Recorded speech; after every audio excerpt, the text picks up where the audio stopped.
Hi, I'm Dom from Solida. Today we'll be talking about how we can make the Notion mobile experience a bit better by integrating shortcuts to make the process far simpler. So what we'll do today is go through a bit of everything you need to get started. On any areas I skip over, there will be links in the description with further information. In the example we'll go through today, I'll be creating a Siri command to add tasks to a database called My Tasks, which is this database you see here. So step one is to create a new shortcut. So first we will search for the Shortcuts app, which is this one here. And you can see I've already actually got a shortcut related to Notion. I've created a folder for Notion shortcuts, which you can do like this.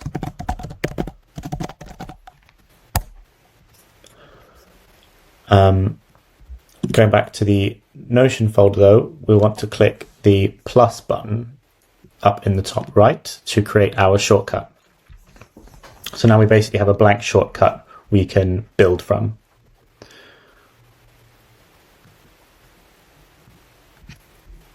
So let's start by giving it a name, and just be aware that the name that you give the shortcut will be the phrase that you say to Siri. So we'll call this one add a task. And then we can use this bar on the right to start basically searching for building blocks to build out the shortcut. So the first one I'm going to use in this example is ask for input, which is this one here. And in this example, we want the prompt to be, what is the task? So this is what Siri will ask us, and then we will respond. And these are the options on data inputs you can respond with. So we want task, and you can click this show more button here.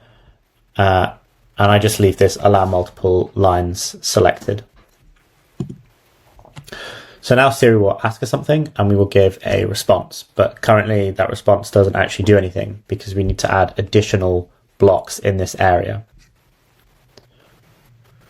To do that, we need to create a Notion integration. So what you want to do is you want to head to Notion's integrations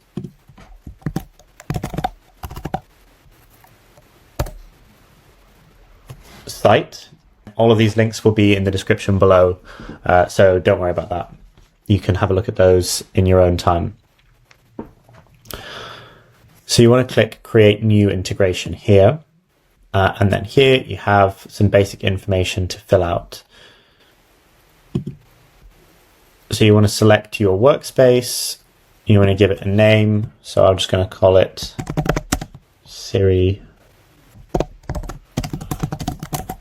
to My Tasks, and you can upload a image if you like, but I'm not going to here. This next page will give you the secret, and this is the secret that you will use later on. It's basically the identifier of this API integration. So what I recommend you do is copy the secret and hold it somewhere else. So I'll just paste it off the screen here so I can use it later.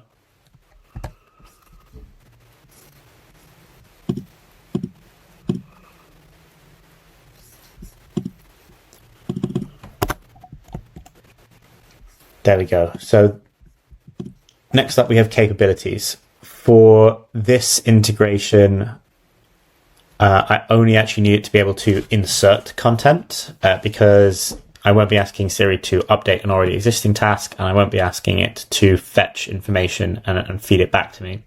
So I can just turn these two off. Of course, different integrations may require different permissions with regards to content capabilities. So that's just something to be aware of.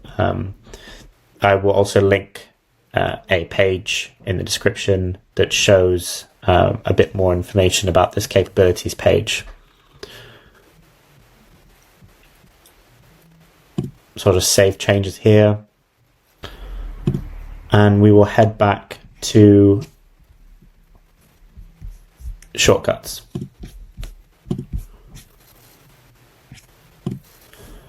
Okay, so now we want to connect that API integration with this shortcut that we've created. And to do that, we want the contents of URL block. So as you can see, this input will now trigger this get contents block to start working. But what we need to do now is give this get contents block the link to Notion's API. And that is where it will go to get that content. So we don't actually want it to be based on provided input because we already know the URL of Notion's API. And that URL is this one that I've just pasted in here. It is currently on version 1.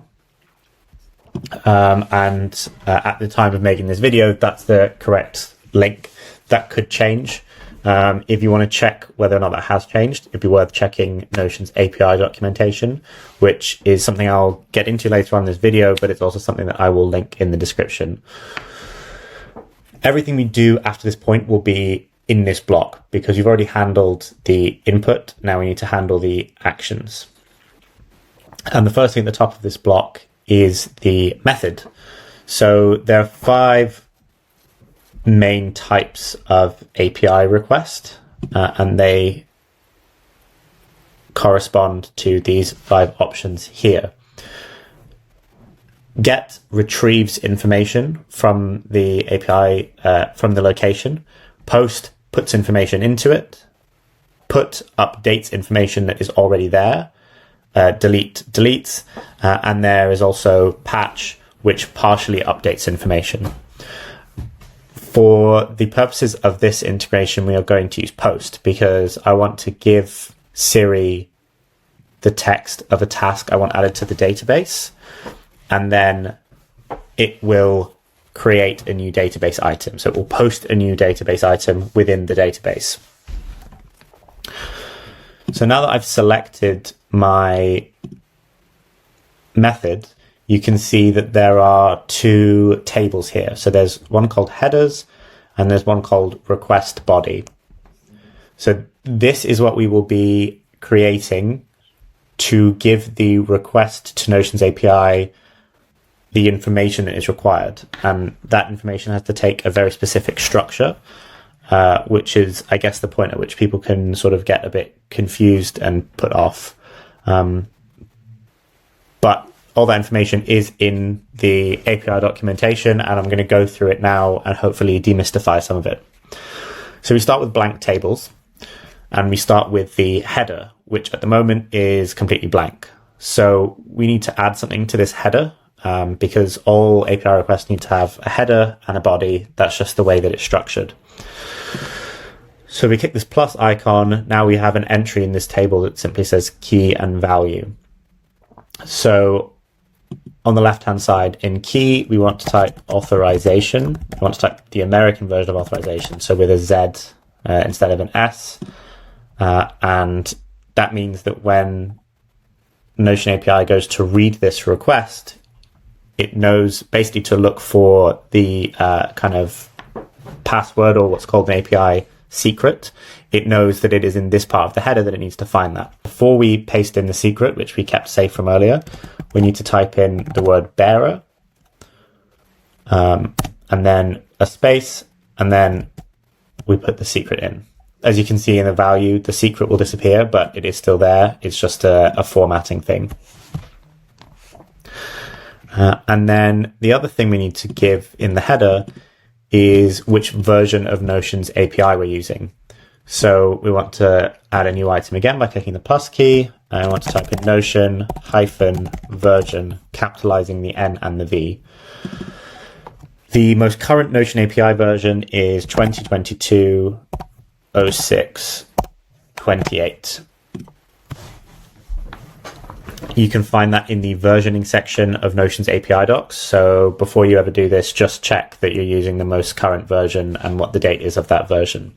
the API documents, you'll already have noticed that I've mentioned them a couple of times. They are really the golden source when you're working with any API. So it's always worth bringing those up and having a look through them, because a lot of the information that you'll need, pretty much all of the information that you'll need, will be held within those documents. And again, that's linked below. Okay, so now we have the header complete. We need to fill in the body. So we can leave the request body as JSON. JSON is basically just the kind of standard accepted language that APIs speak when they speak to each other. So there's no need to change that here. So let's start creating rows. So we'll click the plus icon like we did before. And we want to name this parent, because everything that we do after this point will come under this heading. So it will be a sort of tabbed setup where everything in the body will come under parent. So if we click on parent and click plus, you can see it can be a bit difficult sometimes, but you want it to... that's because first we need to change the type to dictionary. I'll explain a bit more about that in a second, but for now we'll just leave it like that. And we click this down arrow, and then we click plus, and you can see that the next row is actually nested within parent. So you can see if I click the arrow, it goes away. And that's exactly what we want it to look like. So the next bit of information we need to pass through the API is the database that we're actually trying to find. And the name of that variable will be database ID, and the type will be text. Anytime it's an input, the type will be text. And obviously we need to give it an input here because we need to enter the value that tells it which database to look in. To find that, we can go to the URL of the database that we're looking for, which is this one. And if we go to the URL, it's this big long string. And we need to look for everything after the final slash and before this question mark you see here. So if we just copy that, we have the ID of the database. So this will tell the API exactly where to look. So if we go back to shortcuts, we can paste that value in. And now it knows what the database ID is. So just to quickly recap, we've already told it that we have access to this API and what our secret is. We've told it what the Notion version is, and now we've told it what database to look in. So now we need to start telling it exactly what properties we want to play with here. So we want to add a new row, but on the same level as the parent. So the parent part of the body is just saying this is the database that we're looking for. So now we want to add a new row, and we want to call this properties. And you'll notice that this is lowercase, and actually parent should be lowercase as well. There we go. And again, this topmost level of any row in the body will have the data type dictionary. And there is a very specific way to add properties here. You'll have already noticed changing the data types, changing what row is nested in what row, and knowing what to put in the value section. And this can get confusing. But what I would say in general when you're looking at APIs is just reference the API document. So I'm going to get the API documents up and we can start having a look.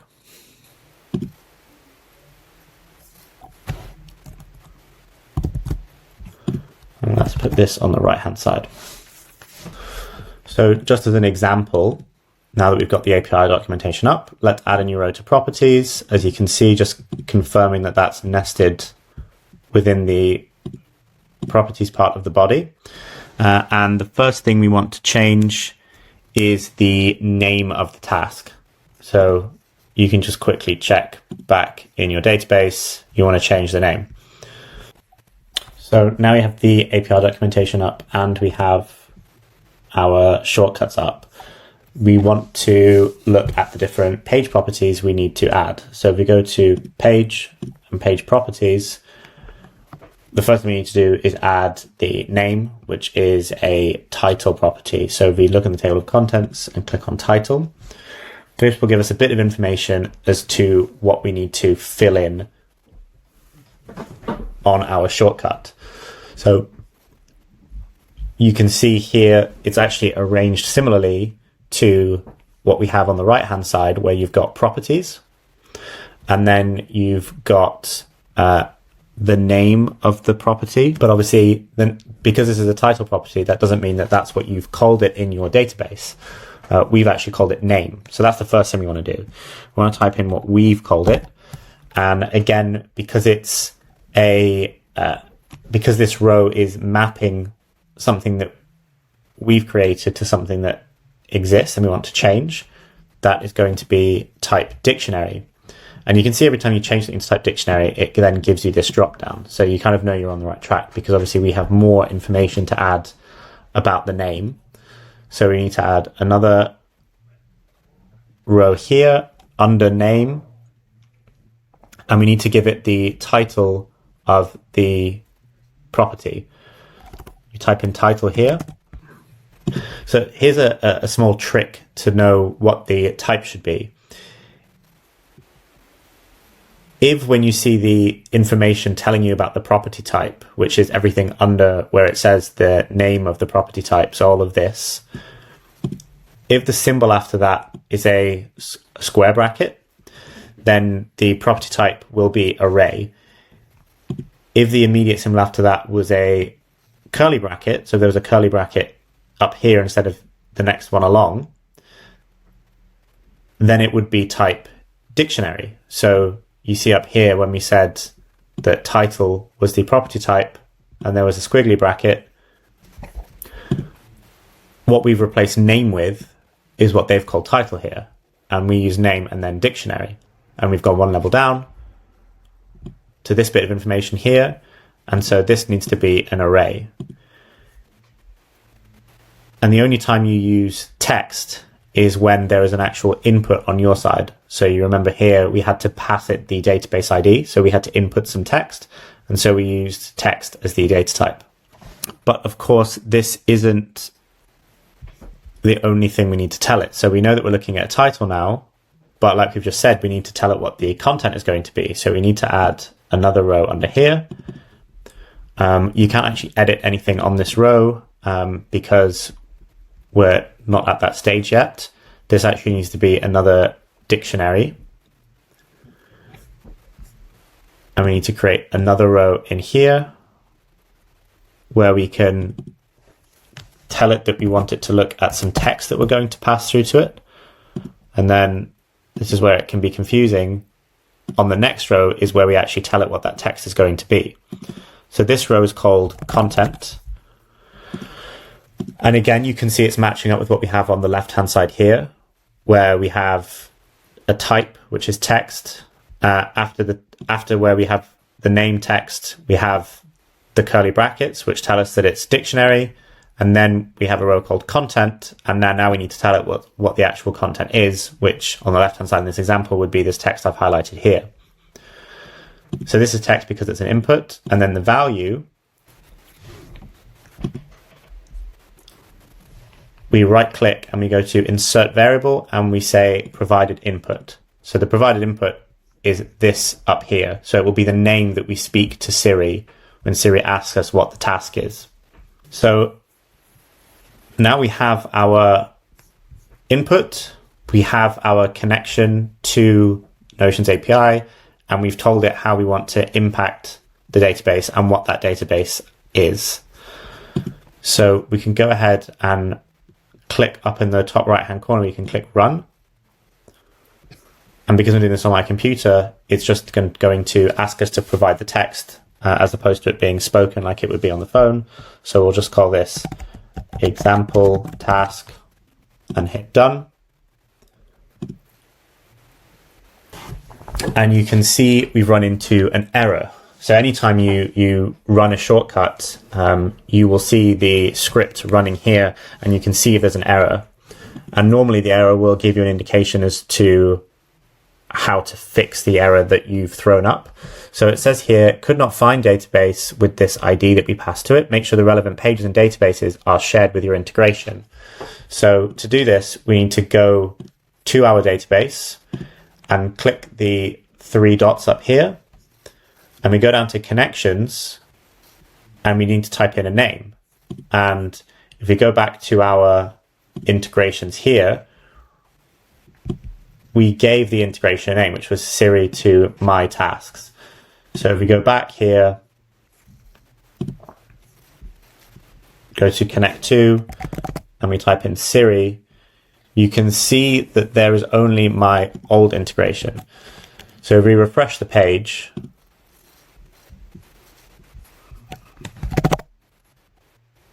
you'll see that will come up. So just refresh the page if it's not coming up, because once you've created it, it should show up. So now it's been added to connections, and you can see that here because it's in this list of connections for the specific database page. So let's run it again.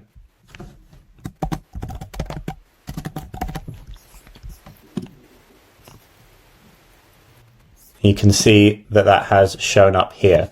And you can also add additional properties in here to correspond to properties in your database.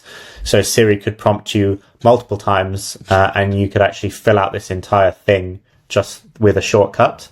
But in this example, just to be demonstrative and not take too much time, I've just stuck with the name. And you can see here in the script, it's checked the ID, it's created an object, and there are no errors. Of course, you can also test this with Siri. So I'll do that now. Hey Siri, add a task. What is the task? Test task.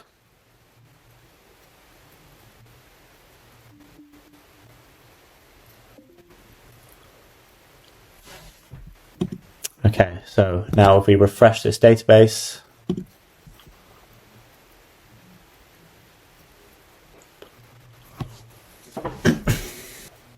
we can see that we have an item added on. So that is how you set up Notion and shortcuts. Hopefully you enjoy experimenting with this and see you in the next video.